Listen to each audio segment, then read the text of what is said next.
안녕하십니까, 박훈탁TV입니다. 오늘 방송은 브라질 시위대의 노림수를 알아보겠습니다. 브라질의 볼소나로 시위대는 군대의 개입을 유도하고 있고 소스코드 글로벌 이슈화에 성공했습니다. 방송 전에 한 말씀 드리겠습니다. 여러분들 잘 아시다시피 제가 해임 취소 행정소송 진행하고 있습니다. 광주가 제기한 터무니없는 손해배상 청구 소송도 준비하고 있습니다. 제가 많이 힘들고 어렵습니다. 여기 후원 계좌 있습니다.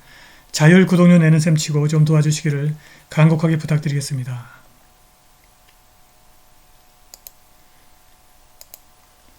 (1월 9일) 브라질 대통령 룰라 다 시우바가 수도 브라질리아에 비상사태를 선포했습니다.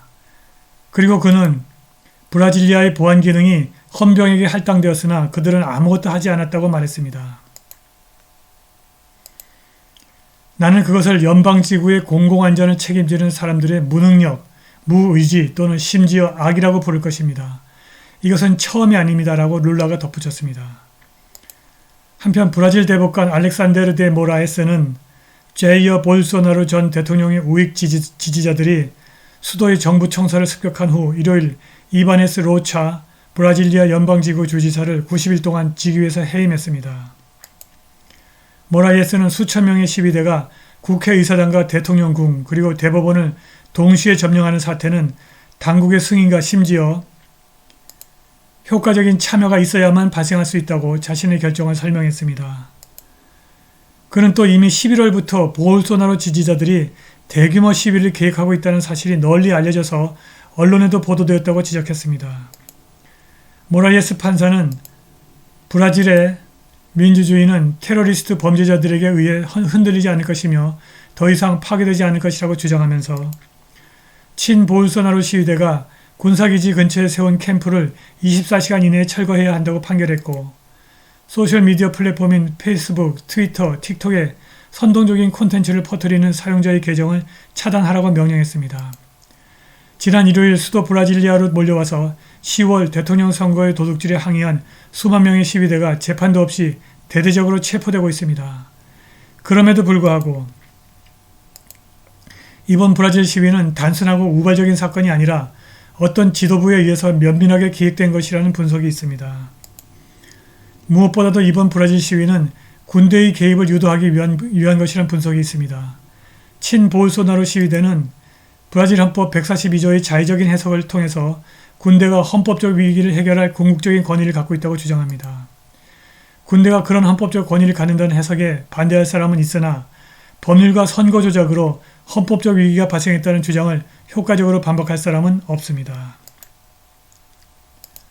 왼쪽 사진은 브라질 기자 매튜 타이어맨드인데 그가 스티브 배넌이 진행하는 팟캐스트 워룸에 출연해서 브라질의 부패한 대법원이 어떻게 룰라를 감옥에서 석방하고 그가 또다시 대통령 선거에 출마할 수 있도록 모든 범죄 기록을 삭제했는지 설명했습니다.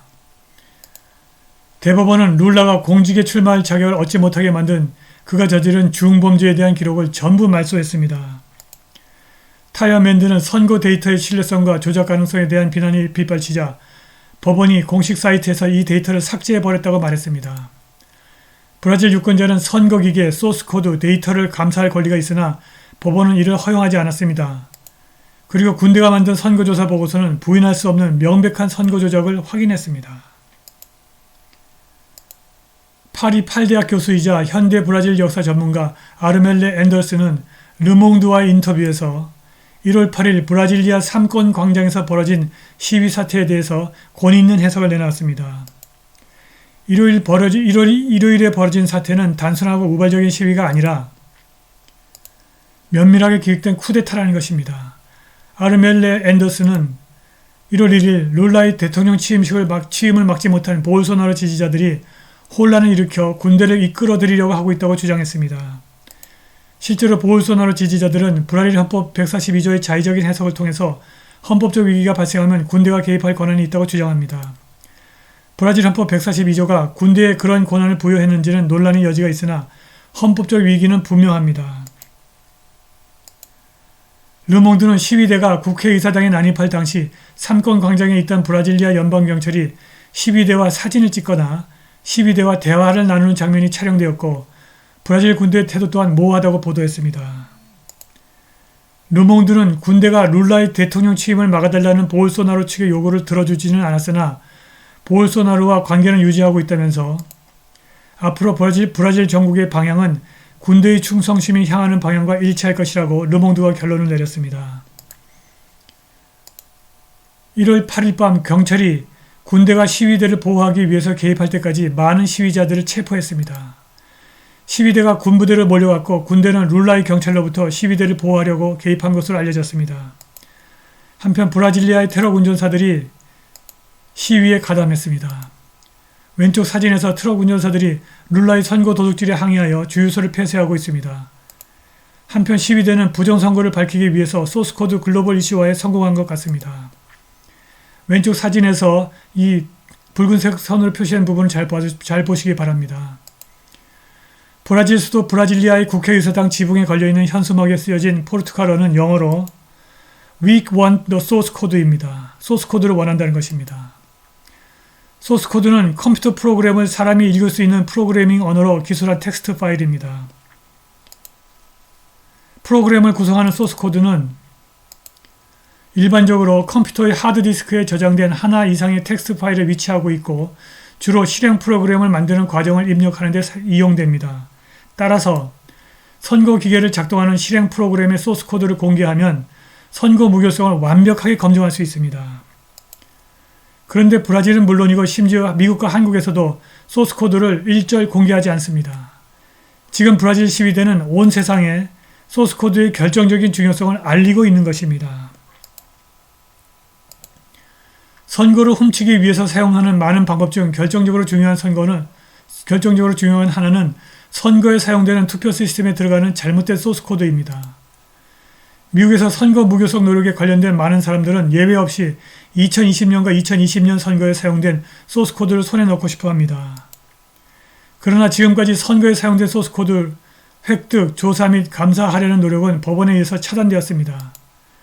미국의 국토안전부의 CISA, Cyber Security and Infrastructure Security Agency가 2020년 선거에 조지아에서 사용된 선거 시스템이 악의적인 행위자가 액세스 권한을 획득하고 선거를 전환할 수 있도록 설계되었다고 언급함으로써 소스코드의 중요성이 부각되었습니다. 소스코드가 선거 조작의 여부를 확정하는 스모킹 건입니다. 그래서 브라질 국민과 미국 국민은 그들의 선거 결과를 산출하는 선거 시스템에 사용되는 소스코드에 무엇이 있는지 알고 싶어 합니다. 브라질리아 국회의사당에 난입한 시위대가 소스코드의 글로벌 이슈화에 성공한 것 같습니다. 저도 오늘 방송을 준비하기 전에는 소스코드에 대해 전혀 알지 못했습니다. 선거인 명부를 정리하고 소스코드를 확보하면 선거 무효성을 확보할 수 있습니다. 브라질 시위대가 미국과 한국을 비롯한 나머지 세계에 긍정적인 변화의 가능성을 예고하고 있습니다. 브라질과 미국과 한국의 선거 무효성 팀이 소스코드 공개를 위해 협력할 수 있습니다. 오늘 방송은 여기까지입니다. 감사합니다.